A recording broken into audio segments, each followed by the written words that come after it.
1500 acre தான் Mumbai airport. ஒரு நாளைக்கு 1000 ஃப்ளைட் ஹேண்டில் பண்ணுறாங்க. 1100 acre Chennai airport, 450 flight handle பண்ணுறாங்க. ஏன் ஹேண்டில் பண்ண முடியல?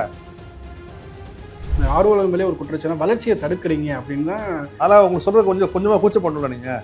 ஏன்னா 1 நேஷன் 1 எலெக்ஷன் 1 ஏர்போர்ட்டா அது செக் பண்ணாமையா sir central government state government முடிவு எடுத்திருப்பாங்க? செக் பண்ணாமையா நீங்கள் வந்து பள்ளிக்கரணை ஆக்கிரமிக்க விட்டாங்களாலும்? அப்போ ஒரு தைரியம் தான், சரி வந்தால் பார்த்து. ஆனால் இதை முன்வைக்கிறதுனா இப்போ எல்லா திட்டமுமே சில பேர் பாதிக்கப்படுவாங்க. அதுக்காக எல்லா திட்டத்தையும் கைவிட்டுக்கிட்டே இருந்தால் வளர்ச்சிக்கு எப்போ சார் போக முடியும்? இல்லை, எது வளர்ச்சி நீங்கள் சொல்கிறீங்க?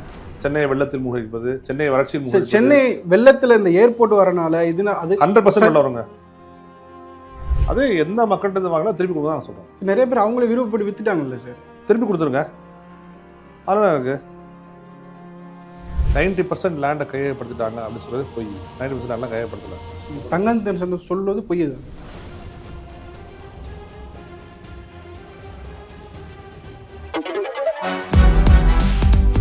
சூப்பரா இருக்கு அம்மா, எனக்கு இதோட சீக்கிரம் தெரியும். Chocolate sweetened condensed milk from Milky Mist. Aachi masala. எந்த சமையலும் ருசி தேடும் ரகசியம். 20 ரூபாய். தி டிபேட் நேயர்களுக்கு வணக்கம். முதலமைச்சர் விஜய் அவர்கள் வந்து பரந்தூர் விமான நிலைய திட்டத்தை வந்து ரத்து பண்ணியிருக்காரு. அதை குறித்து பேசுவதற்காக நம்மளோட நின்றுருக்காங்க பூவுலகில் நண்பர்கள் அமைப்பை சார்ந்த திரு சுந்தரராஜன் அவர்கள். சார் வணக்கம். சார் வணக்கம் சார். இந்த திட்டத்தை வந்து முதலமைச்சர் விஜய் ரத்து பண்ணியிருக்காரு. இவங்க தேர்தலுக்கு முன்னாடி அதை வாக்குறுதியாக கொடுத்துருந்தாங்க. ஆனால் எதிர்க்கட்சிகள் விமர்சனம் பண்ணிக்கிட்டு இருக்காங்க. இது வந்து 90% நிலங்கள் வந்து எடுத்தாச்சு, ஒரு 10% தான் இருக்குது அப்படி. இப்படி இந்த திட்டம் வந்துச்சுன்னா ஒரு தமிழ்நாட்டுக்கு ஒரு நல்ல யூஸ்ஃபுல்லாக இருக்கும் அப்படின்றாங்க. நீங்கள் இந்த திட்டத்தை ரத்துக்கு ஆதரவு தெரிவிச்சிருக்கீங்க, நீங்கள் எப்படி பார்க்குறீங்க? இல்லை, அதாவது தமிழ்நாட்டின் முதலமைச்சர் அவர்கள் தன்னுடைய முதல் அரசியல் பயணமாக பரந்தூர் சென்று அங்கே போராடக்கூடிய மக்களுக்கு ஆதரவு தெரிவித்து தாங்கள் ஆட்சிக்கு வந்தால் அந்த திட்டத்தை நிச்சயமாக கைவிடுவோம் என்று உறுதியளித்திருந்தார்கள். அந்த உறுதியின்படி இன்றைக்கு அந்த திட்டத்தை கைவிடுவதாக அறிவித்திருக்கிறார் சட்டமன்றத்தில். உண்மையில் நாங்கள் மனமாற பாராட்டுகிறோம், வரவேற்கிறோம். இந்த திட்டம் கைவிடப்படுகிற வரவேற்பை நாங்கள் வந்து வரவேற்கிறோம். 90% லேண்டை கையப்படுத்திட்டாங்க அப்படின்னு சொல்கிறது பொய். 90% லேண்ட்லாம் கையப்படுத்தலை. மொத்தம் 5400 ஏக்கரில் வெறும் 1700 ஏக்கர் தான் கையப்படுத்திருக்காங்க. இன்னும் இருக்குது கிட்டத்தட்ட ஒரு 4000 ஏக்கர் வந்து அக்வயர் பண்ண தேவை இருக்குது. ஸோ ஒரு முழுவதுமாக முடிச்சு விட்டோம்னு சொல்கிறதுக்கான ஒரு பிம்பத்தை கட்டமைக்க முயற்சி செய்கிறாங்க. அது கிடையாது. தங்கம் சொல்வது பொய்.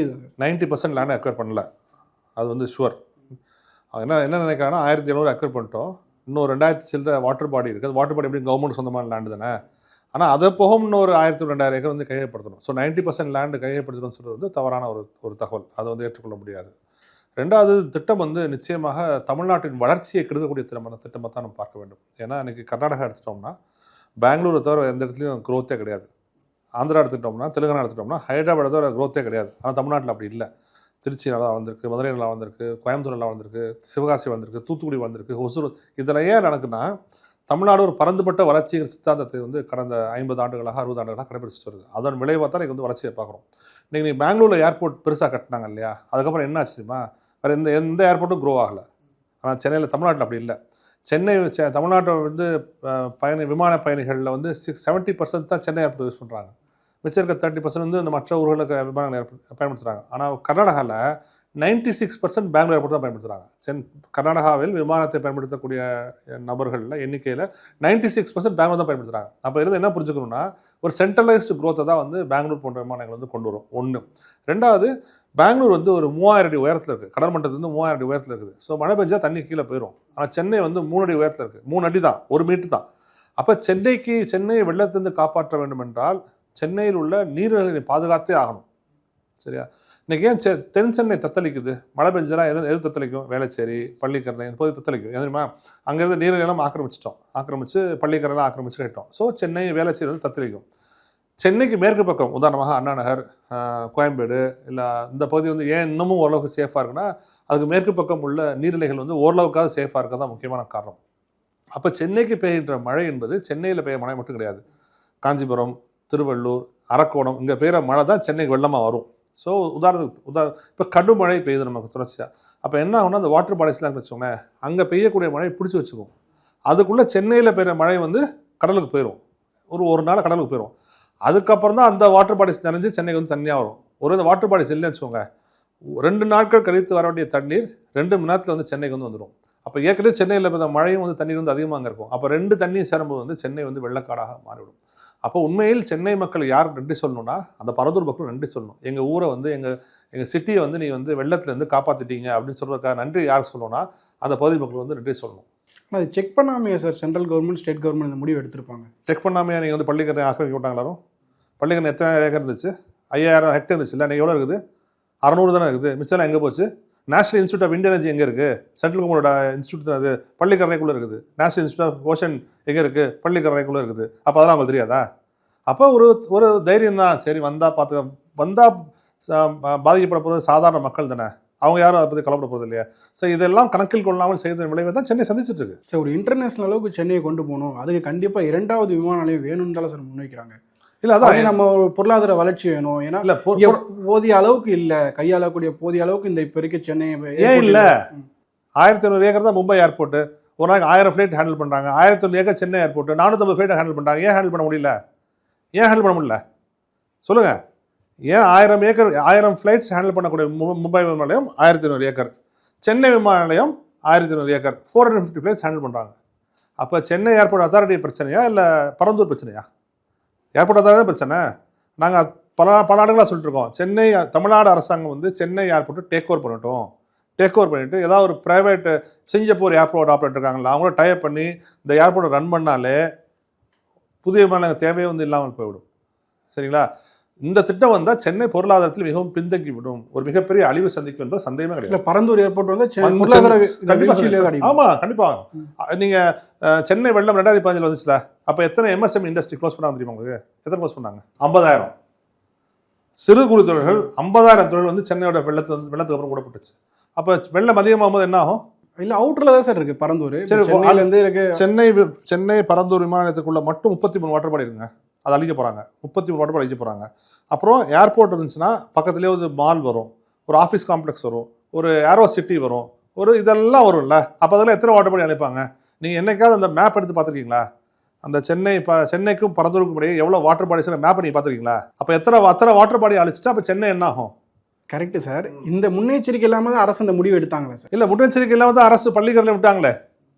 பள்ளிக்கரணை எப்படி 6000 ஏக்கர் எப்படி 600 ஏக்கர் ஆச்சு? எப்படி ஆச்சு? இத்தனை 1000 கோடி செலவழிச்ச பிறகும் கூவம் ஏன் வந்து சுத்தமாக வரல? ஏன் வந்து அடையாறு ஏன் சுத்தமாக வரல? சொல்லுங்க. அரசு முன்னெச்சரிக்கை எடுக்காதனால தான் இவ்வளோ சிக்கல நாம இருக்கோம். அப்போ அரசு முன்னெச்சரிக்கை எடுக்கலை.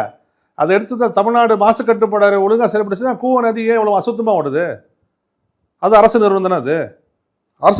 அப்போ அரசெல்லாம் சரியாக செயல்பட எப்படி சொல்லுவீங்க? பரந்தூர் ஏர்போர்ட்டு திமுக அவங்க தேவைக்காக தான் அந்த பரந்தூர் ஏர்போர்ட் கொண்டு வரணும்னு முன்னெடுத்தாங்க. இந்த மாதிரி ஒரு அனுமானங்களுக்கான பதில் நான் சொல்றது இல்லை. அனுமானம் இல்லை மேக்சிமம் வர்றது. நாங்கள் என்ன கோரிக்கை கேட்குறோம்? கடந்த 5 அல்லது 7 ஆண்டுகளில் பரந்தூரை சுற்றி ஒரு 25-30 கிலோமீட்டர் சுற்றளவில் யாரெல்லாம் லேண்டு வாங்கியிருக்காங்க அதை பற்றி அரசு வந்து விசாரிக்கணும்னு நாங்கள் சொல்கிறோம். அவ்வளோதான் சொல்கிறோம். இவங்க வாங்கிட்டாங்க அவங்க கிட்ட எனக்கு தெரியாது. அதுக்கான ப்ரூஃப்லாம் எங்கிட்ட, நான் எப்பவுமே ப்ரூஃப்லாம் பேசுறதில்லை, அதுக்கான ப்ரூஃப்லாம் வந்து எங்ககிட்ட கிடையாது. சரியா? கடந்த 5-7 ஆண்டுகளில் பரந்தூர் விமான நிலையத்தை சுற்றி, பரந்தூருக்கும் சென்னைக்கும் இடையில், அதாவது பரந்தூரை சுற்றி 25-30 கிலோமீட்டர் சர்க்கிளில் ரேடியஸில் நீங்கள் எந்தெந்த யார் லேண்ட் டிரான்சாக்ஷன் பண்ணிக்கா நீங்கள் எடுங்க. அதை பற்றி அரசு ஒரு ஆய்வு பண்ணிட்டோம், ஒரு முழுமையான ஒரு விசாரணை வைக்கட்டும். ஒரு 5 ஏக்கர் யாரும் வைக்கா, 50 ஏக்கர் யாரும் வைக்கா, 250 ஏக்கர் யாரும் வைக்கான்னு செக் பண்ணிட்டோம். அதுக்கப்புறம் உண்மை தெரிய வரும்போது எல்லாம் தெரிய வரும். சரி, உங்கள் இது மேலே ஆர்வலர் மேலே ஒரு குற்றச்சாட்டு, வளர்ச்சியை தடுக்கிறீங்க அப்படின்னு தான் கடந்த ஆட்சியாளர் வந்து குற்றம் சொல்லியிருந்தாங்க. நீங்கள் ஏன் வளர்ச்சியை தடுத்துக்கிட்டே இருக்கீங்க? ஏன்னா பல ட்ரில்லியன் கணக்கில் நம்ம பொருளாதாரத்தில் முன்னேறணும்னா அது அவங்க முன்வைக்கிற காரணமே நம்ம முன்னேறணும், அதுக்காக தேவைதான் இல்லை அப்படின்னு தான். இல்லை சரி, நான் தான் கேட்குறேன், அது எப்படி நீங்கள் வந்து பரந்தூர் ஒரு நாடு 1 நேஷன் 1 எலெக்ஷன் மாதிரி ஒரு ஏர்போர்ட்டா? 1 நேஷன் இந்தியா வளரணும் என்ன பண்ணணும்? 1 நேஷன் 1 எலெக்ஷன். தமிழ்நாடு என்ன பண்ணணும்? 1 ஏர்போர்ட் பரந்தூர். அதனால் உங்களுக்கு சொல்கிறது கொஞ்சமாக கூச்ச பண்ணல நீங்கள். ஏன்னா 1 நேஷன் 1 எலெக்ஷன் 1 ஏர்போர்ட்டா அது? அப்போ பரந்தூர் ஏர்போர்ட் வந்து தான் தமிழ்நாடு முழுக்க வளர்ச்சி வந்து யார் சொன்னா உங்களுக்கு? தமிழ்நாட்டின் பரந்துபட்ட வளர்ச்சியை தடுக்கும் கெடுக்கும் பரந்தூர் விமான நிலையம். பெங்களூருக்கு என்ன கதையோ அதான் தமிழ்நாட்டுக்கும், ஆந்திராவுக்கு என்ன கதையோ அதான் தமிழ்நாட்டுக்கும். தெலுங்கானா மாநிலம் உருவாகி 15 வருஷம் ஆச்சு, 14 வருஷம் ஆச்சு. ஒரே ஒரு விமானம் தான் இருக்குது அங்கே, ஹைதராபாத் மட்டும்தான். ஒரே ஒன்று தான் இருக்குது. ஏன் மற்றெல்லாம் கொண்டு வரல? ஏன் மற்றெல்லாம் வரல? முன்னாள் முதலமைச்சர் மு க ஸ்டாலின் குறிப்பிடாரு, இந்த பரந்தூர் ரத்து பண்ணது ஒரு நம்ம தமிழ்நாட்டுக்கு வந்து ஒரு ஆபத்து அப்படின்றாங்க. இல்லை, திட்டத்தை கொண்டு வந்தவர்கள் அப்படி தான் வந்து சொல்லுவாங்க. சரி, அது வந்து தேவைன்னு சொல்லுவாங்க. திட்டத்தை எங்களை போன்ற தமிழ்நாட்டை காக்க வேண்டும், சென்னையை பாதுகாக்கணும்னு சொல்லக்கூடிய வந்து திட்டம் தேவைன்னு தான் சொல்லுவாங்க.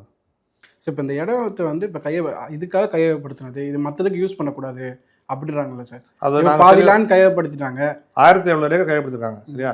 அதே எந்த மக்கள்கிட்ட வாங்கினா திருப்பி கொடுக்க தான் சொல்கிறோம். நிறைய பேர் அவங்களே விருப்பப்பட்டு வித்துட்டாங்கல்ல சார். திருப்பி கொடுத்துருங்க.